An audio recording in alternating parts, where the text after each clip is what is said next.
And now, from the Donna Smallwood Senior Activity Center in Parma, Ohio, Generation Station TV presents Parma Senior Connection.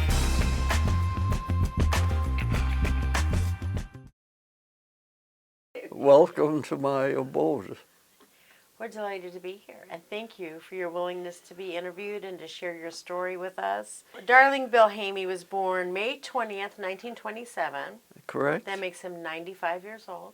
Thank you. He grew up on Poe Avenue In Cleveland? in Cleveland. His dad was from Italy and came here at the age of 16 By himself? by himself. And he and Bill's mom had 3 children. Bill, 4 children, I'm sorry. A brother who was... An older brother, older sister, and a younger sister. And one of your older brother was a World War II vet? Yes. And he was very good to you, you said. Oh my gosh, he was a good brother. Amen, amen. Lots of love in our family. Yeah. Growing up during the Depression, we always had something to eat, and we always had shelter, and we always had love. And so peace and love begins in the family. And what a beautiful foundation for the rest of your life. Amen. Amen. So, one of the things that you told me is that you went to Parma High School. Yes. Were you a good student? No. I was a playboy. You were a playboy in high school. You know, I don't think I had it all together to know how important education is. The ones who grow up getting A's in first grade and second, they're way ahead of the ball game. Education is so precious. In fact, learning is precious. Whether you learn about flowers or paintings or sculpture or keep on learning. So you're a lifelong learner. Yeah, you know, the other day, I finally figured out you can overcook an egg. And I thought, oh my gosh. You learned something new. So we're always learning something new. So one thing I've come to know about you, Bill, is that you have an artist's soul and a servant heart. You know, I think, well, if you notice the themes in my apartment, I got 2 themes. Jesus and the beauty of creation. The beauty of all creation. So in your art, how did you get started as an artist? I saw an ad in a magazine, and it says, draw me, and I sent it into Madison, Connecticut, and I took a course, and I did the drawing, sent it in.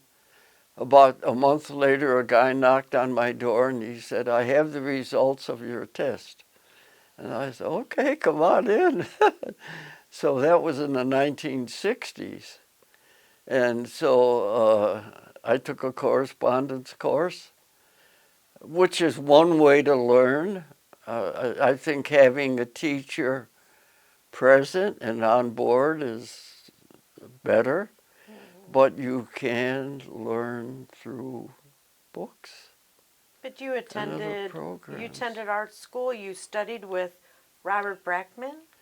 That was summer, yes, summer. For a summer. And I know one of his pieces of art is in the Smithsonian, but...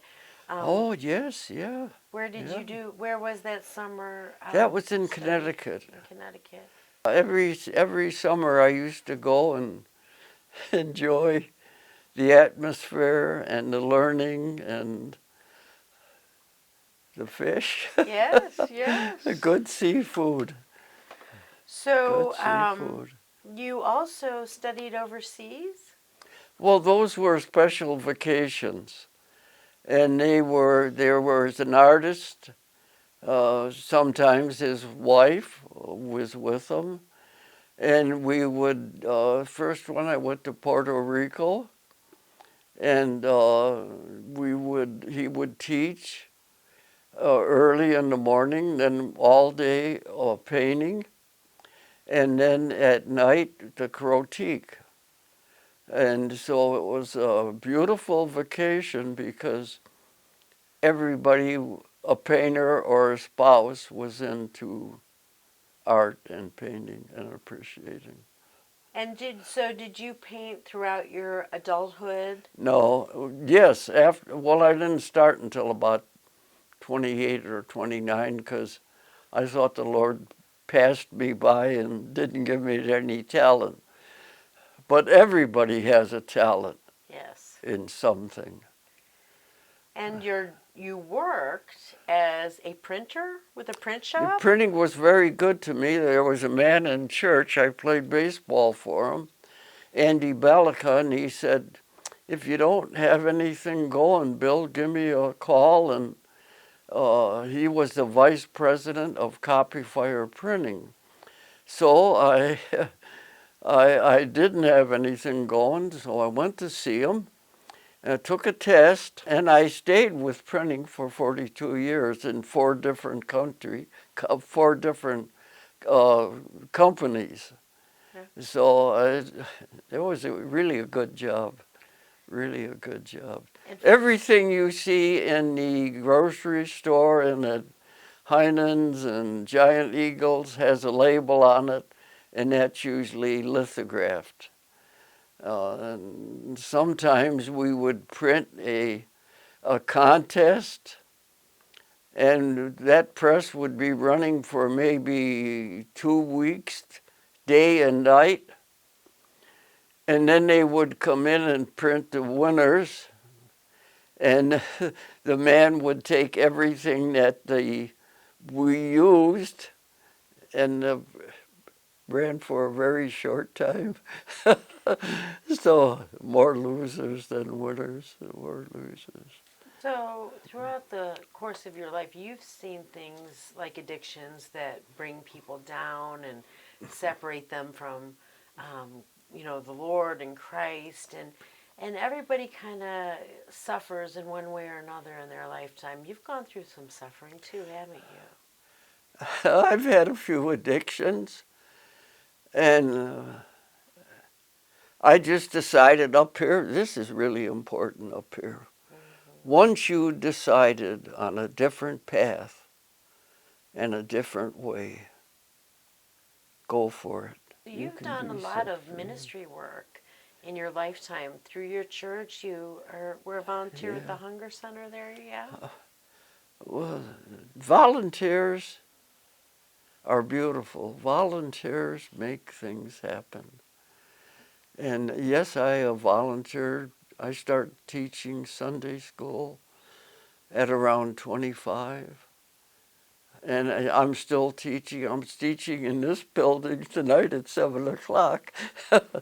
And so teaching is a passion. Maybe that would have been a good direction for me if I included God in my learning and educational plans.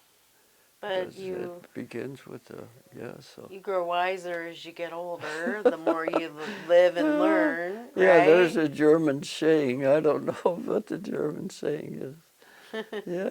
But here you are sharing what you've learned. You were married for what, 42, 43 years?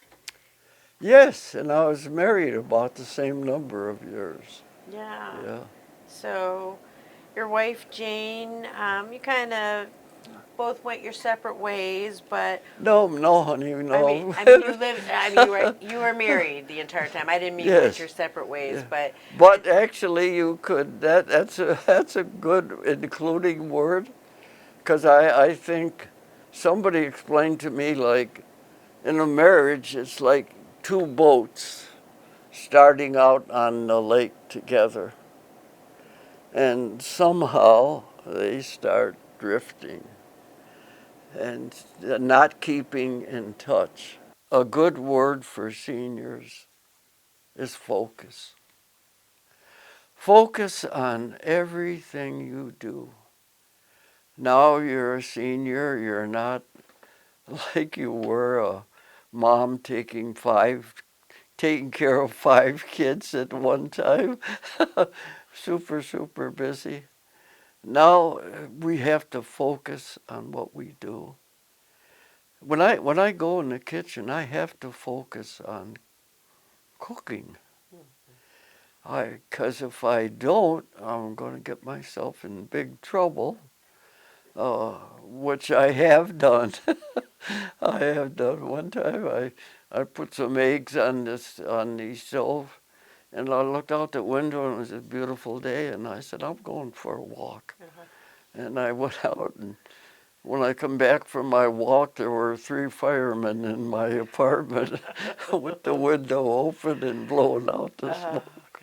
So I thought, when I'm cooking, I never leave the kitchen. If I have to go to the bathroom, I turn off everything, go to the bathroom, come back. Another place where seniors have to be careful is in the shower. In my shower, I have the emergency button or cord. That tells me most people get hurt in the bathroom and die in the bathroom. So when I go to shower, one word is in my mind. Focus on shower. Focus on washing your body. Focus on drying your body. Focus on getting in. Focus on getting out. And if you focus, like I say, in driving, I drive. Not many people want to ride with me, but but I got to focus on the road. I have to be courteous. I have to obey the law. I have to be thankful that I can still drive at 95. So focus on everything you do. And I try very hard. The only place I'm weak is shopping. I thought I bought a bag of apples, and when I got home it was peaches. Oh. Bill, you're not focusing. You're not focusing. Oh my Lord, it goes on and on. You know, when you go to church and worship, oh, that's a good one. Focus. Focus on the service. And some people say, well, I don't get much out of it. Well, you don't put much into it. It's a beautiful life. Bill, tell us, how long have you been coming to the Senior Center? I've been coming to the Senior Center for, I don't know, I started on Ridge Road. I've always, I didn't touch on exercise, but that's another good gift God has given us.